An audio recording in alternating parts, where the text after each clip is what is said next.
Hello ඉතින් කොහොමද ඔයාලට AI video generations next level එකට ගිහින් තියෙන වෙලාවක ඔයාලා අදත් එකතු වෙලා ඉන්නේ eMoney LK YouTube channel එකෙන් අරන් එන අලුත්ම අලුත් AI video generation video එකක් එක්ක. ඉතින් මම ගිය සතියේ අප්ලෝඩ් කරා Google Veo AI tool එකෙන් video generate කරන්න කොහොමද කියලා. ඉතින් ඒකේ දෙවෙනි part එක ටිකක් advanced විදියට මම අද අරන් ඇවිල්ලා තියෙනවා. ඉතින් මම මේ වෙද්දි ගොඩක් වීඩියෝස් අප්ලෝඩ් කරලා තියෙනවා. ඉතින් ඔයාලට ඒව වැදගත් වෙනවා කියලා හිතනවා නම් ඒව බලන්න පුළුවන්. ඒ වගේම තාමත් මාව subscribe කරලා නැත්නම් මාව subscribe කරන්න කියලා ආදරෙන් මතක් කරන ගමන් අපි යමු වීඩියෝ එකට.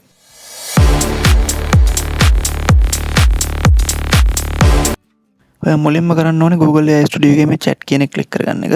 ඊට පස්සේ ඔයාලට පුළුවන් මෙන්න මේ input field එකට ඔයාලට generate වෙන්න ඕන වීඩියෝ එකට අදාළව prompt එකක් generate කරලා දෙන්න කියලා කියන්න. ඉතින් මේක සාමාන්‍යයෙන් අපි chat GPT එකට කියලා prompt එකක් හදාගන්නවා වගේම තමයි. ඉතින් මේක ඊට වැඩි අපිට quality විදියට prompt එක generate කරගන්න පුළුවන්. ඊට පස්සේ ඔයාලට මේක run කරන්න ඕනේ. run කරාට පස්සේ මෙන්න මේ විදියට ඒක generate වෙන්න පටන් ගන්නවා. ඒ වගේම Google Veo එක ගැන ඔයාලට තවත් දේවල් දැනගන්න ඕන නම් ඔයාලට මම අන්තිමට අප්ලෝඩ් කරපු වීඩියෝ එක බලන්න පුළුවන්. ඒක මම description එකේ දාලා තියන්නම්. ඉතින් දැන් මේ විදිහට මේ prompt එක generate වෙලා ඉවරයි.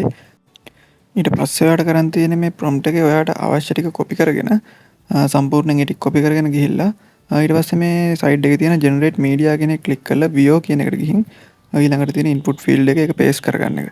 ඊට පස්සේ ඒක paste කරලා ඔයාලට මේ run කියන එක click කරන්න පුළුවන්. ඊට පස්සේ මේ විදිහට වීඩියෝ එක ජෙනරේට් කරලා දෙනවා.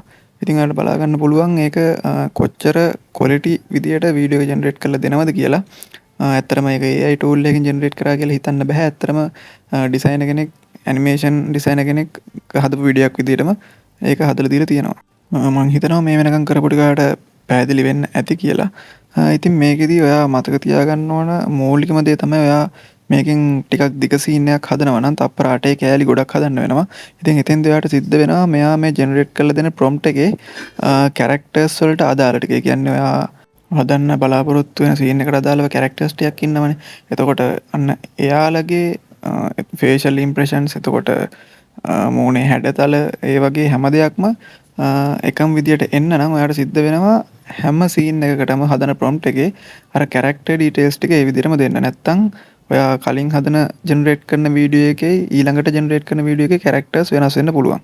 ඉතින් අන්න ඒ විදිහට දාලා හැදුවොතින් ඔයාට ප්‍රශ්නයක් වෙන්නේ නැහැ.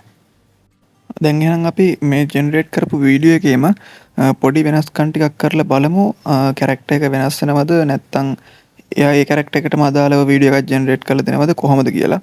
ඉතින් ඔයාලට පේනවා ඇති ඒ character එකම ඒ ඉම්ප්‍රෙෂන් ටිකත් එක්කම ඊළඟ වීඩියෝ එකකට ජෙනරේට් කරලා දීලා තියෙනවා. මොකද මම prompt එකේ character details වෙනස් කරේ නැහැ.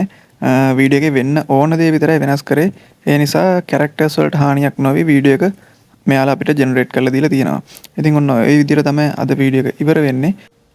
ඉතින් ඔයාලට වීඩියෝ එක ගැන තියෙන අදහස් ඒ වගේම වීඩියෝ එකේ මොනවා හරි ප්‍රශ්නයක් තියෙනවා නම් දැනගන්න දෙයක් තියෙනවා නම් ඒව කමෙන්ට් එකක් විදිහට දාන්න කියලා මතක් කරනවා.